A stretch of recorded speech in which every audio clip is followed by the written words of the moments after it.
mind building, and life building.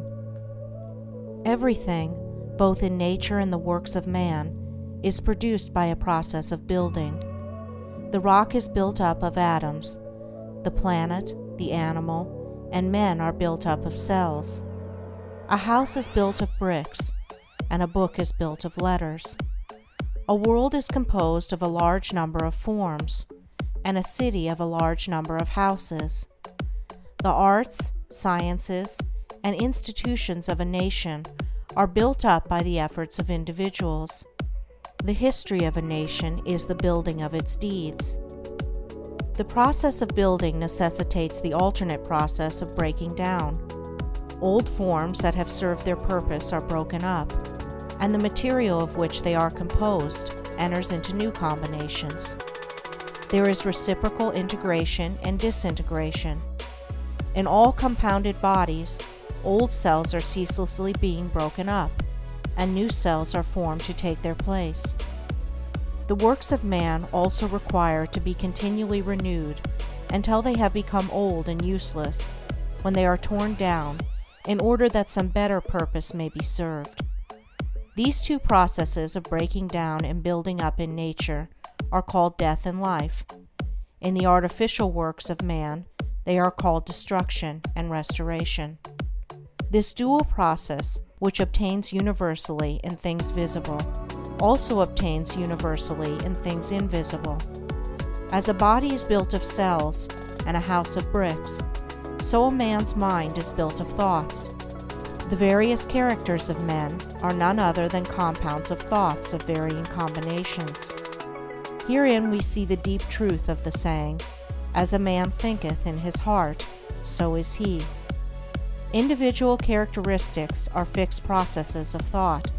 That is, they are fixed in the sense that they have become such an integral part of the character that they can only be altered or removed by a protracted effort of the will and by much self-discipline. Character is built in the same way as a tree or a house is built, namely, by the ceaseless addition of new material, and that material is thought. By the aid of millions of bricks a city is built. By the aid of millions of thoughts, a mind, a character, is built. Every man is a mind builder, whether he recognizes it or not. Every man must perforce think, and every thought is another brick laid down in the edifice of mind. Such bricklaying is done loosely and carelessly by the vast number of people, the result being unstable and tottering characters that are ready to go down under the first little gust of trouble or temptation. Some also put into the building of their minds large numbers of impure thoughts. These are so many rotten bricks that crumble away as fast as they are put in, leaving always an unfinished and unsightly building, and one which can afford no comfort and no shelter for its possessor. Debilitating thoughts about one's health, enervating thoughts concerning unlawful pleasures, weakening thoughts of failure, and sickly thoughts of self-pity and self-praise are useless bricks with which no substantial mind temple can be raised. Pure thoughts, wisely chosen and well placed, are so many durable bricks which will never crumble away, and from which a finished and beautiful building, and one which affords comfort and shelter for its possessor, can be rapidly erected.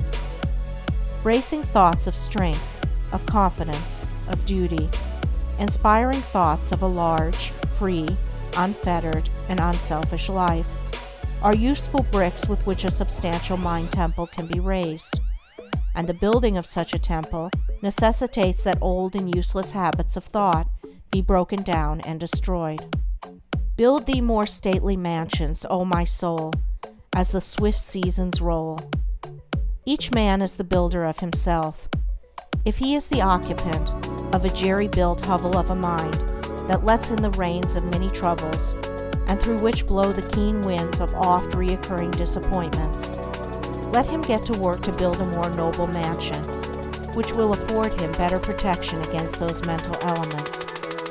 Trying to weakly shift the responsibility for his jerry-building onto the devil, or his forefathers, or anything or anybody but himself, will neither add to his comfort nor help him to build a better habitation.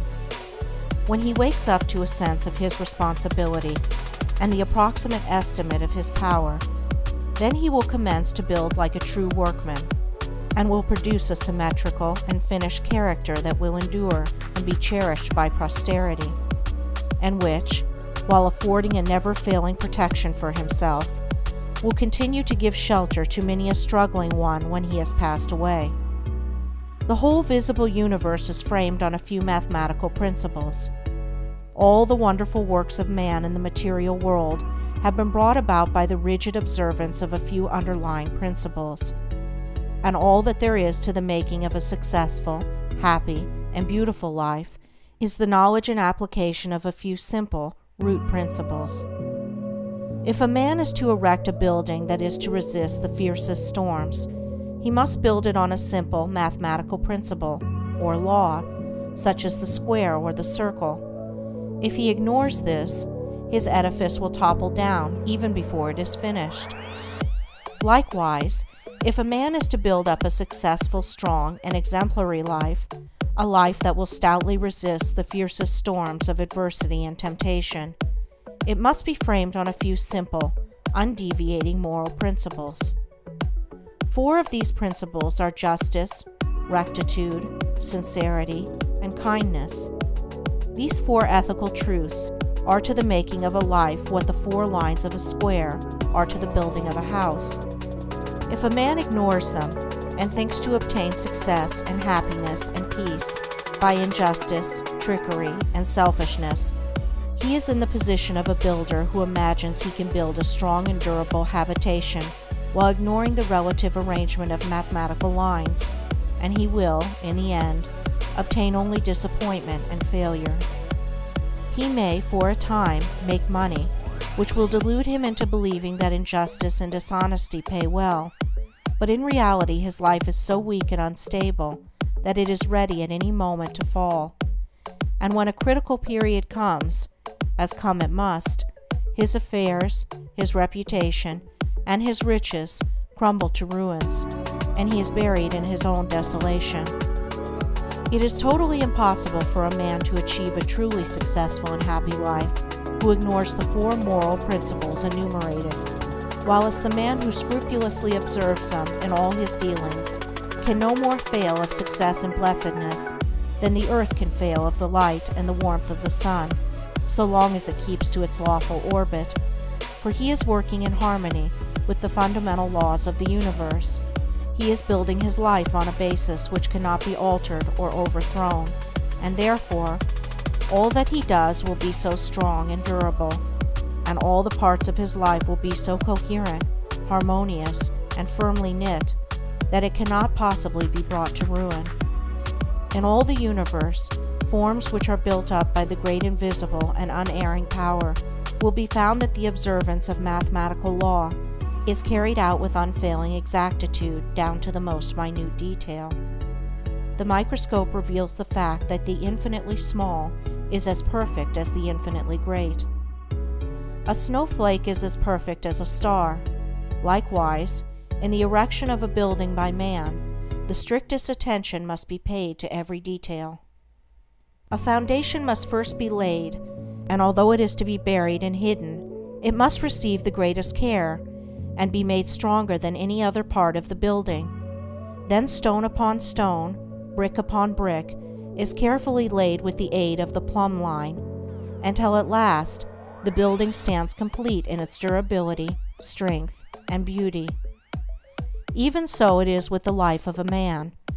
He who would have a life secure and blessed, a life freed from the miseries and failures to which so many fall victims, must carry the practice of the moral principles into every detail of his life, into every momentary duty and trivial transaction.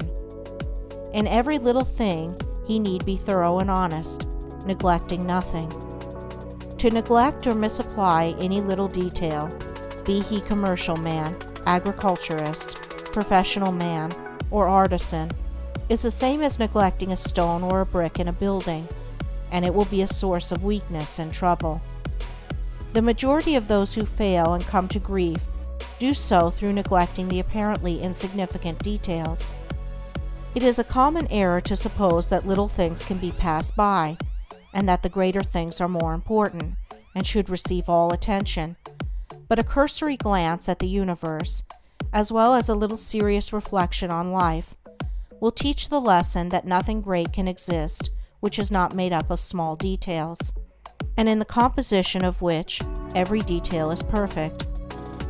He who adopts the four ethical principles as the law and base of his life, who raises the edifice of character upon them, who in his thoughts and words and actions does not wander from them, whose every duty and every passing transaction is performed in strict accordance with their exactions, such a man, laying down the hidden foundation of integrity of heart securely and strongly, cannot fail to raise up a structure which shall bring him honor, and he is building a temple in which he can repose in peace and blessedness, even the strong and beautiful temple of his life. End of Chapter 6. Recording by Andrea Fiore.